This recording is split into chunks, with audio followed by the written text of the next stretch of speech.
between Hacks and Always Sunny and this, I mean, you've gotten to really own this comedy space. And then there's some part of you that said, I'd like to do this that is not, it's not a comedy.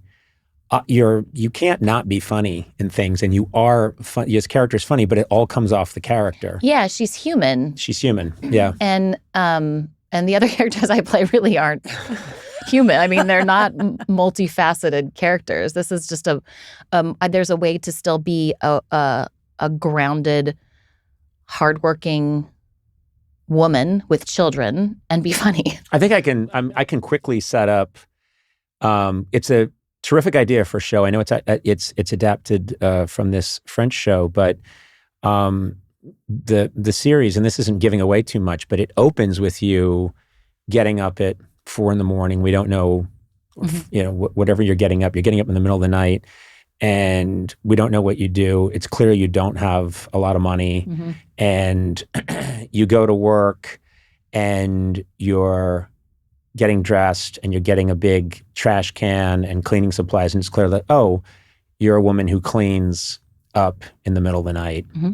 And then it's revealed, at first you just think, oh, she's cleaning an office, and then it's clear that you're listening to music, and it's clear that you're cleaning up at a bullpen in a police station. And then you knock into a box and all this stuff spills over, and you're just cleaning it up. Jerk the headphones off, music stops. Jerk the headphones off, and you're just going to clean up this stuff, and it's evidence.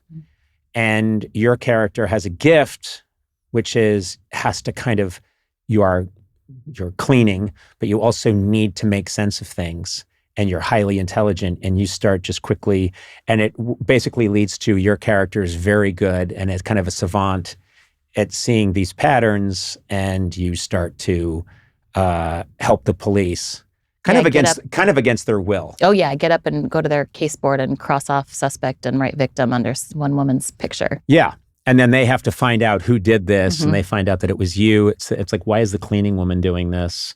And I always think pilots are next to impossible because in a pilot episode you need to lay out so much information that there's so many times that I've watched pilots and it's ding dong, hello, hi, I'm here. I'm your neighbor, remember me? Yeah, I'm your neighbor, and guess what? We don't like each other, you we know? I don't like you since that time you stole that, whatever, because you know how you like to steal things. I guess I'm the stealer. Dun, dun, dun, dun, dun. And then music. But no, that's a show I actually wrote. Oh, yeah. I'm sorry. But she was laughing because she thought it was so funny. So it's funny, right? It's ran 9 years on WB/UPN. But anyway, when they were united, I made hundreds of dollars on The Stealer. Pilot is a very good episode. Thanks. You watch the pilot and you think, okay, I'm in. Yeah. I get it. And it's all organic. Thank you. I understand kind of why it all happens. I wanted people to want to come back. Like I tune into stuff all the time where I'm like, yeah, it was great. And then I don't have a desire to come back for whatever reason. And I wanted you to really fall in love with this woman and who she is and be compelled to figure out, because I drop a thing at the end of the first episode and I want people to buy into that and want to figure out what is that all about. Yes. Yeah. And I have to say, Drew Goddard wrote that script and I was not interested when they came to me and wanted to have lunch. I was like, ABC, hour-long drama? No, thank you.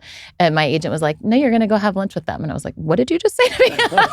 He was like, it's good. You're going to read it and you're going to have lunch and I'm going to make you because I think you're going to really want to do it.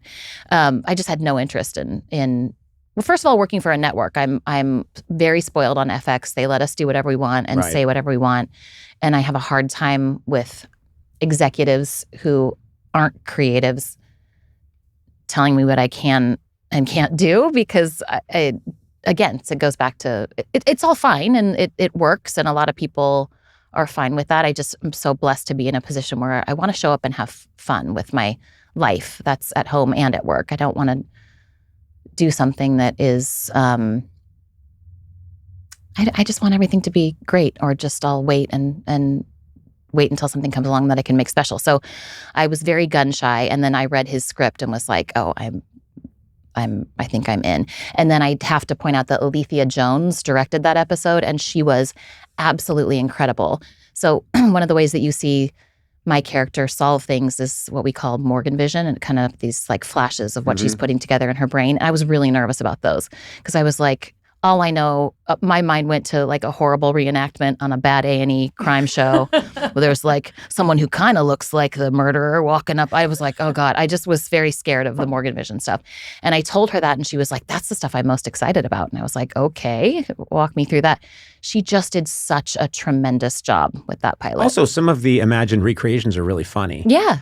Yeah. You know, because it's just what's going on in her head. Your Yeah. mind, you're thinking of serious things like how a murder happened, but then there are these asides where you're thinking of other possibilities that are actually really good sight gags that are funny. And they're quick, just like quick really little quick. pops. It's interesting to me because I would think what you want to do, it's that old phrase like you're playing with house money. And I think sometimes in sports, if a team has, if they know that they've got it, if they know that they're going to the Super Bowl or something, they play differently because they, or conversely, if they feel like we got nothing to lose. Yeah.